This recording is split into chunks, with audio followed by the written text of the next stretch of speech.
pagi, Fakta 62 kembali menemani weekendnya warga semua.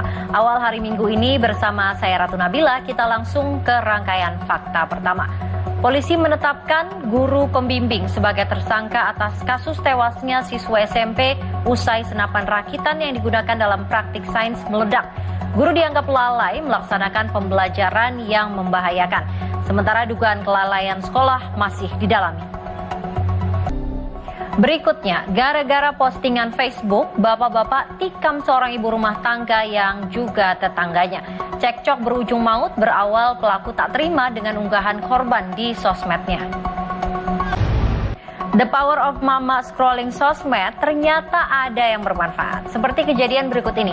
Menelusuri sendiri penjualan-penjualan COD sepeda motor, seorang ibu menangkap sendiri pencuri motornya. Terhitung nekat, seorang pria beli motor pakai uang mainan. Modusnya pura-pura test drive dulu dengan tunjukkan bergepok-gepok uang di tas dan berikan DP agar penjualnya percaya. Sedang asik beberes atap dan plafon, seorang pria temukan mortir besar.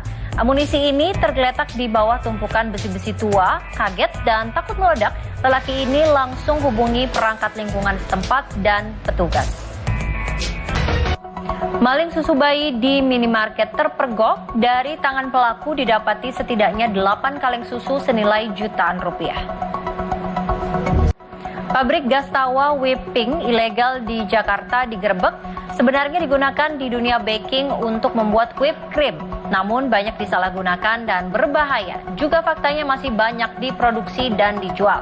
Simak selengkapnya usai jeda berikut.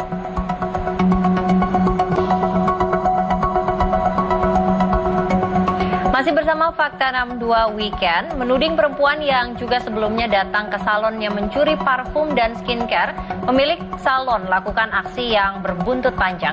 Perempuan ini menyuruh perempuan yang dituduhnya bersumpah sembari menginjak kitab suci. Mirisnya masih banyak terjadi aksi bully atau perundungan remaja yang malah jadi tontonan bahkan direkam dan disebarkan. Seperti peristiwa berikut ini disebut remaja yang berduel bukan warga sekitar, identitasnya ditelusuri. Rumah produksi gas tertawa jenis N2O atau yang juga disebut whipping digerebek, bisa berdampak fatal. Gas yang sebenarnya diperuntukkan membuat whipped cream ini mirisnya masih banyak diproduksi, dijual, dan disalahgunakan. Kita ke fakta selanjutnya. Sambil acungkan golok, seorang lelaki mengamuk dan mengintimidasi minta japrem alias jatah preman ke pos jaga area wisata. Pelaku yang memang dikenal sebagai preman kampung ini bahkan juga menganiaya petugas dan merusak pos retribusi wisata pantai. Aksi pemalakan terhadap seorang sopir kendaraan bak terbuka di lampu merah meresahkan. Pelaku kedapatan kerap beraksi di kawasan Jembatan 3 Penjaringan, Jakarta Utara. Kampung Harapan jadi julukan buat sebuah permukiman di sekitar rumah sakit rujukan jantung dan kanker di Jakarta. Kenapa dan seperti apa? Nantikan usai jeda, tetaplah bersama kami di Fakta 62 Weekend.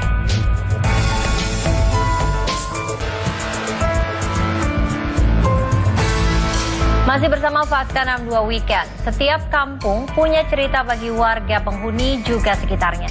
Dan tidak sedikit cerita ini istimewa. Seperti yang berikut ini, sebuah permukiman di dekat rumah sakit kanker dan jantung berkembang jadi area kos-kosan pasien. Kampung pun menjadi tempat bernaung bagi pasien dan keluarga para pejuang kesembuhan. Selanjutnya, Wow Brand 2026 kembali digelar. Ajang apresiasi bagi brand terpilih berdasarkan rekomendasi konsumen. Acara juga jadi ruang berbagi strategi dan inovasi di tengah persaingan industri yang semakin ketat.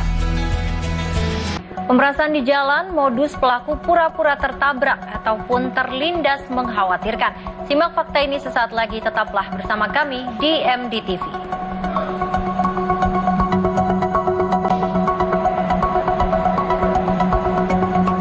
Terima kasih warga semua masih bersama kami di Fakta 62 Weekend. Kejahatan dengan berbagai modus di jalanan faktanya timbulkan keresahan. Termasuk dengan pelakunya bermodus pura-pura terserempet, tertabrak ataupun terlindas. Kemudian mengintimidasi dan memeras. Juga untuk jadi kewaspadaan warga 62, khususnya para orang tua. Faktanya anak mengenakan perhiasan masih banyak jadi sasaran pelaku kejahatan. Anak perempuan dijamret kalungnya saat tengah berjalan bersama teman-temannya di kompleks permukiman. Fakta tadi sekaligus penutup kebersamaan kita pagi hari ini. Senin masih besok, warga 62 selamat lanjut dulu rehatnya. Happy weekend, bye-bye.